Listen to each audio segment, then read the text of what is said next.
Ça y est. Dans 9 mois, je serai papa.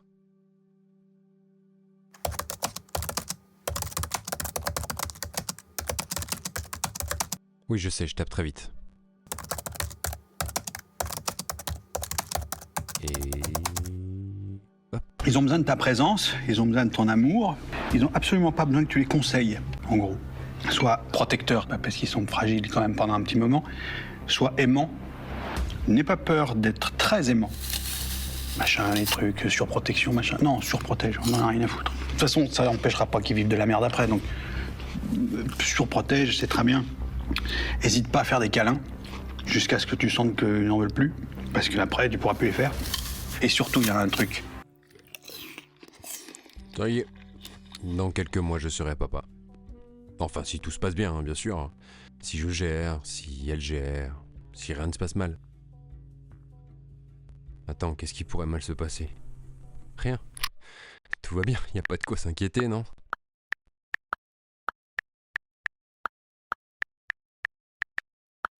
œuf blanc, infection des reins, fausse couche, saignement, diabète. Mon cœur? Mon cœur? Y a un problème là.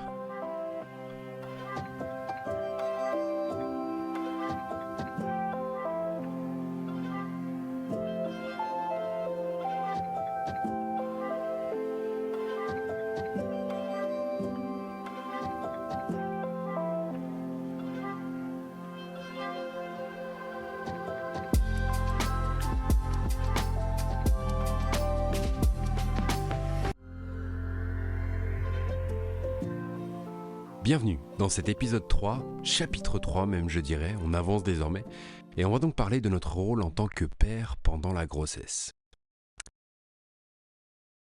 Et ben voilà, il n'y a pas grand chose à dire. Allez, ciao tout le monde.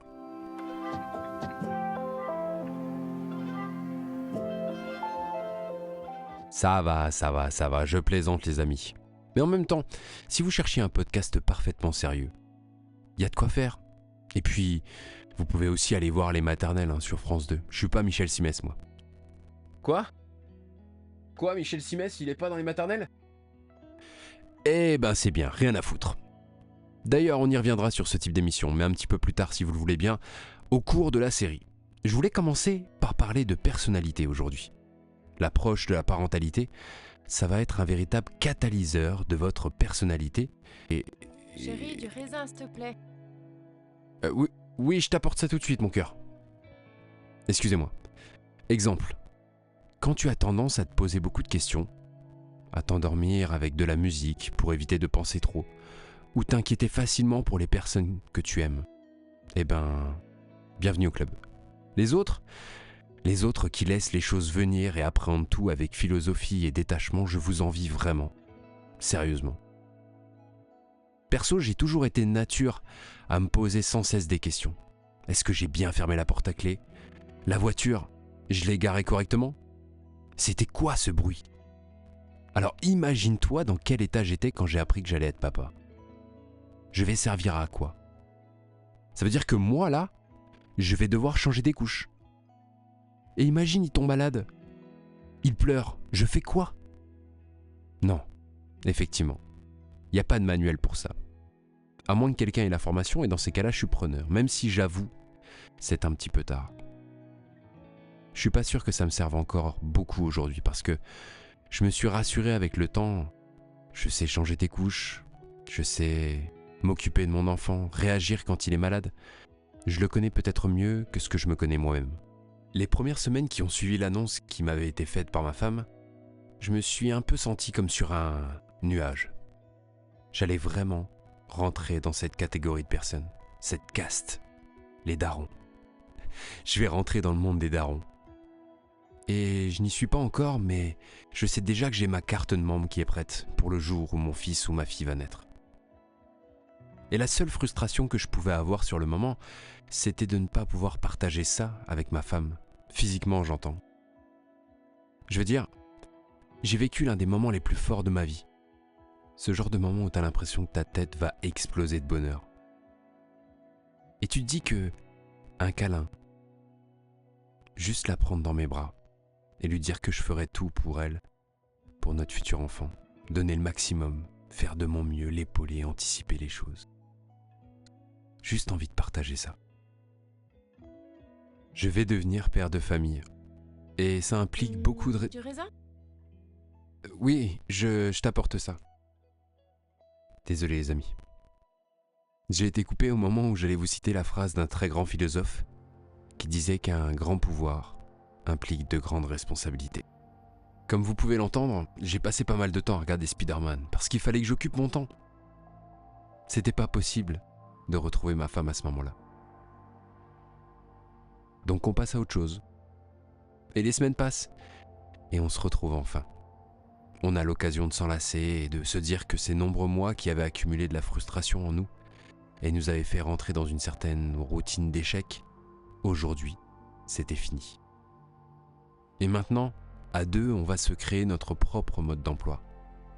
Parce que, encore une fois, les conseils autour de nous, c'est bien, mais faire par soi-même, c'est toujours mieux. Ce que je veux dire par là, c'est que, à partir du moment où tu vas l'annoncer à une personne que tu attends un enfant, il ou elle va forcément avoir quelque chose à te dire. Et ça peut être parfois intéressant, mais parfois complètement inintéressant. Et pour pouvoir jauger un petit peu tout ça, il y a 2 critères à prendre en compte. Et je voulais les aborder avec vous aujourd'hui. Le premier critère, c'est que chaque couple est différent. Et ta manière de vivre, à toi, n'est pas la même que celle de tes amis ou de tes voisins d'en face. Le deuxième critère, ça va être une question d'âge et de génération. Lorsque tes parents et tes grands-parents vont te donner des conseils sur la naissance de l'enfant, qu'est-ce qu'il faut faire pour que tout se passe bien, ou sur la manière de l'élever correctement, les choses font que nous ne sommes plus dans le même monde aujourd'hui. On n'a plus les mêmes problématiques, les mêmes repères. Alors, peu importe, après tout, comme on l'a dit dans l'épisode précédent, ils ne nous veulent que du bien. Partons de ce principe-là, et comptons-les. D'ailleurs, quand je parle des conseils des personnes qui nous entourent, ces personnes-là, va falloir qu'on leur annonce à un moment donné. Va falloir que ça se fasse très très vite. Bah oui, pas parce qu'on a toujours rêvé de faire ce genre d'annonce. Non, pour une raison bien plus simple que ça. C'est l'été. C'est la fête. C'est les vacances. Et ma femme ne peut plus boire d'alcool. Et croyez-moi, 2 soirées sans boire une petite bière, ça peut paraître très louche et faire tomber la surprise à l'eau. Alors, en une fraction de seconde, on devient bête. Car on se dit que toutes les annonces qu'on voit passer sur les réseaux à longueur de journée ne seront rien à côté de la nôtre. On va leur montrer qui on est. On va leur montrer comme on est fier. Chérie, je te propose une chose hyper simple. Commence pas à me parler d'hélicoptère. Non, mais... Raisin, s'il te plaît. Ok, ça marche. Bah alors attends, j'ai une autre idée. C'est un peu plus simple, tu vas voir. Mais concentre-toi parce que c'est... Enfin voilà. Je te propose qu'on va dans un zoo, on apprivoise un lion adulte et un singe, par exemple, au hasard, hein, un babouin. Et là, on rejoue la scène du... Chérie, tu vas où? Non mais attends. Non mais reste là, j'ai pas fini mon cœur. Après avoir soufflé quelques minutes et avoir compris que j'avais carrément pété les plombs, on s'est posé la question à deux. Comment on va annoncer à nos parents qu'ils vont basculer dans la clique des grands-parents? Honnêtement, si on se pose 2 secondes, on peut se dire que c'est à la fois une fierté de leur offrir ce plaisir, mais en même temps c'est un peu comme si... Comment dire? On les poussait un petit peu, petit à petit vers la sortie. C'est le propre des générations qui nous précèdent, hein, vous allez me dire, mais elles laissent de la place pour qu'on en prenne nous, avant nous-mêmes de nous effacer un petit peu au profit de ceux qui nous suivent. C'est un peu l'histoire de la vie. Bon, promis, j'arrête les références au Roi Lion et je vais à l'essentiel. Je disgresse trop, je le sais. Les vacances se terminent. On en profite pour balancer le « Je suis enceinte !» alors que mes beaux-parents espéraient une photo et posaient fièrement. C'est comme dans les comédies romantiques. Honnêtement, tu peux pas t'empêcher de voir ça, d'être spectateur et de sourire bêtement. Tu as très chaud sous les yeux d'un coup et ta gorge elle se serre. Mais c'est normal. Et paradoxalement, ça fait un bien fou. Tu lis dans leurs yeux comme dans un livre ouvert. Tu vois de la fierté, Et d'une certaine manière, tu vas chercher une forme d'approbation, de validation. Un peu comme le tampon de ton boss sur un projet qui te tient à cœur. Ta famille approuve. Et mon Dieu que ça fait du bien. Même là, avec du recul, j'ai encore des papillons dans le ventre en y repensant. Puis viennent les parents, les grands-parents, les frères, les sœurs, les tantes, les oncles, les chiens, les voisins. Et pour éviter de passer 2 heures là-dessus, tout de suite, je vous propose un florilège de 5 secondes de leur réaction, histoire de vous faire vivre un petit peu tout ça et surtout de vous casser les oreilles. Allez, c'est parti. Je vais être tonton.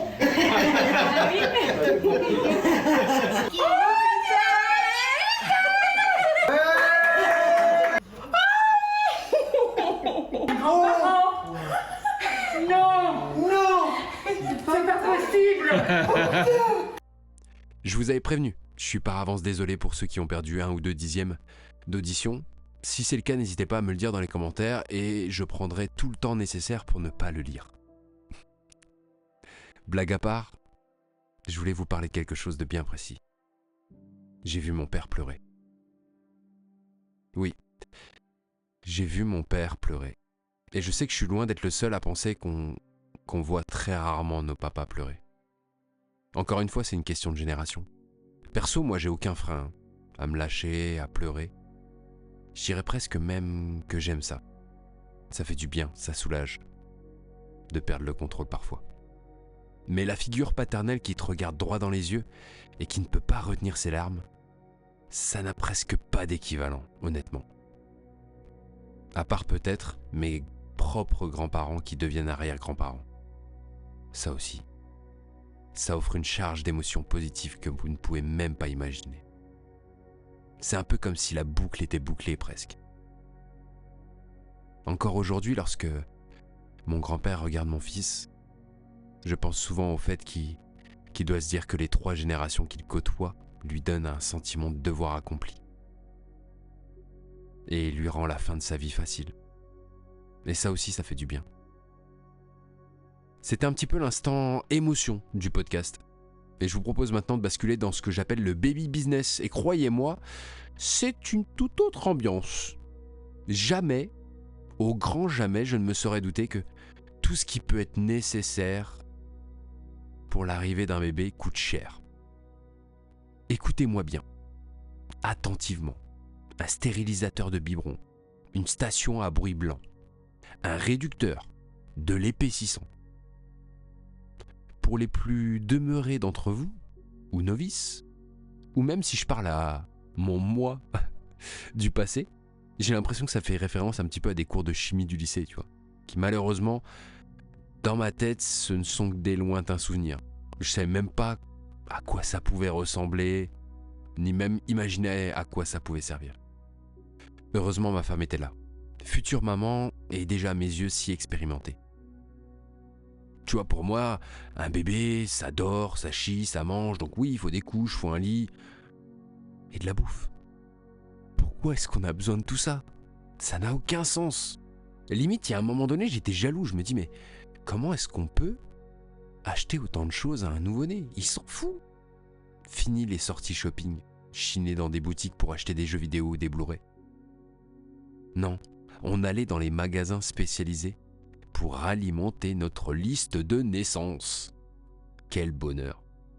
Alors si vous sentez une pointe d'ironie dans ma voix à ce moment-là, j'essaye de vous retranscrire un peu l'émotion dans laquelle j'étais à ce moment-là. Et l'ironie en faisait partie. C'est un peu comme quand tu découvres la nécessité d'apprendre à bricoler pour monter des meubles chez toi ou faire des travaux. On te dit d'aller acheter du mortier et une scie à cloche. À quoi ça sert? Là, c'est pareil. Une brosse à biberon. Une brosse à biberon. Alors, pour ceux qui ne savent pas à quoi ça ressemble, je vous évite la recherche Google. Ça ressemble à une brosse à chiottes, mais en silicone. Donc sur le papier, ça n'a aucun intérêt. Et vous voulez le verdict final? C'est une dinguerie, une masterclass. Enfin, parlons de la première visite. Je suis vraiment comme dans un musée. J'ai l'impression que chaque élément autour de moi, ça me paraît aussi inutile qu'inintéressant. Alors faut dire que j'ai jamais trop kiffé les musées. Mais tu regardes un truc à ta droite, tu te dis mais Je sais pas à quoi ça sert, c'est pas super beau, ça me parle pas. À gauche, même chose. Génial, on va passer un excellent moment. Et puis vient la deuxième visite. Et tu y retournes pour faire plaisir. Et t'appréhendes les choses différemment. T'as un peu plus de repères. Mais il y a comme un arrière-goût. Qu'est-ce que c'est ? Doudou, est-ce qu'il resterait un tout petit peu de raisin? Non, je parlais pas de ça, chérie. Mais je t'apporte ça tout de suite. Puis vient la troisième visite. Ça y est, j'ai compris ce que c'était l'arrière-goût. C'est un petit goût de reviens-y. Je commence à y prendre du plaisir. Non mais attends, chérie, cette poussette c'est une folie, regarde. Non mais regarde là. Elle fait combi pour nacelle, rangement en 2 secondes chrono et ajustable avec moustiquaire et parapluie intégré. T'as vu chérie?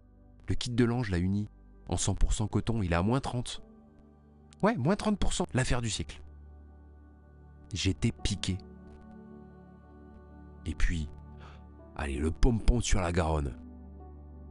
Si en plus de ça, madame se met à m'amadouer en prenant un doudou dinosaure pour notre futur enfant, là c'est jackpot. J'étais matrixé. Mais il y avait un bémol. Un petit grain de sable dans une machine qui était pourtant bien huilée. Est-ce que je vais avoir un garçon ou une fille? Dans mon cas, cette information, elle allait amener la déco, le choix des couleurs pour la future chambre, les jouets, les peluches. Je sais que certains se diront qu'il ne faut pas se prendre la tête et faire des choses neutres. Grand bien vous fasse.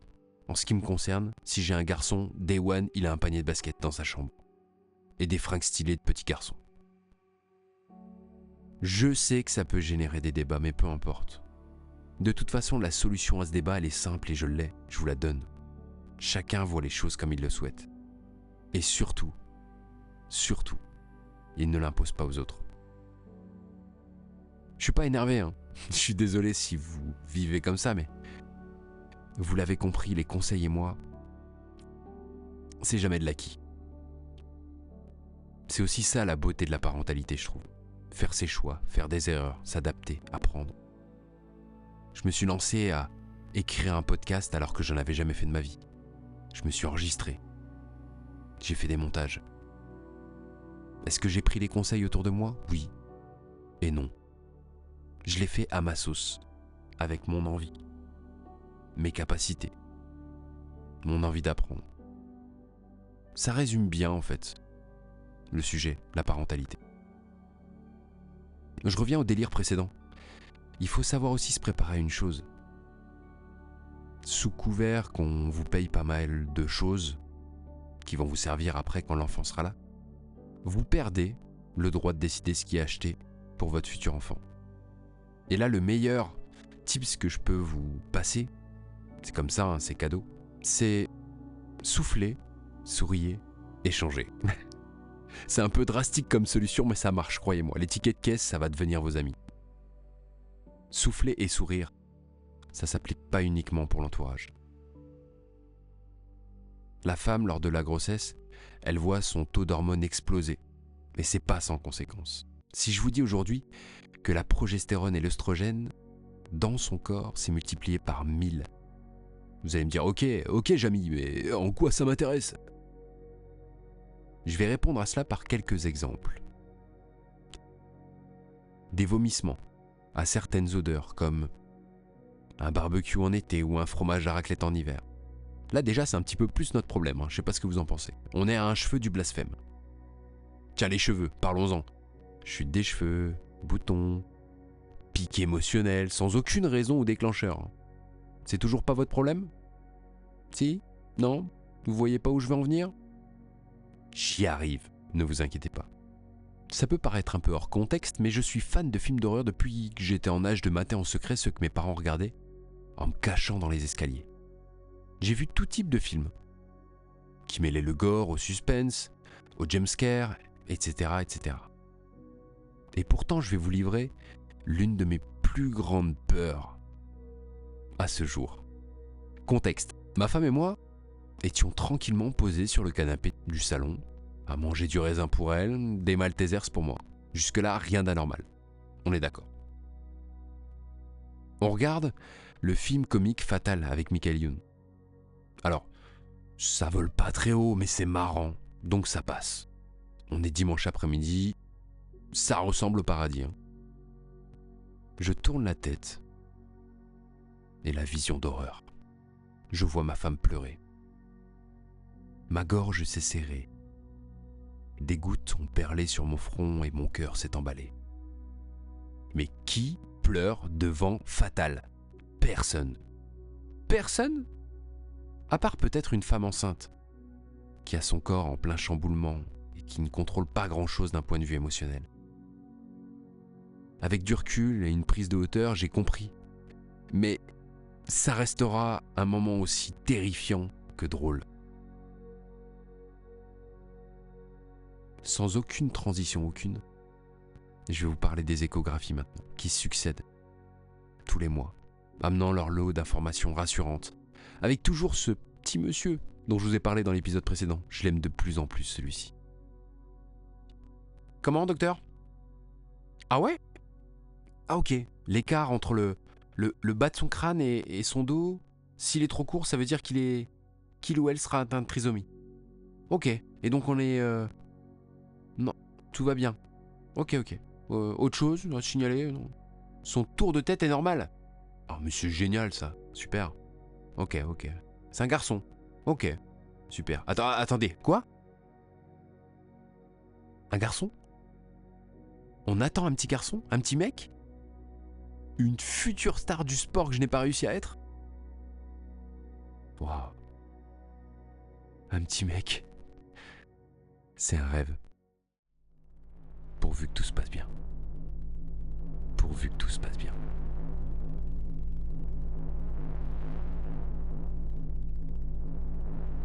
Alors pour info, cette musique a pour but de laisser planer le doute en vue du prochain épisode, qui arrivera très vite, c'est promis.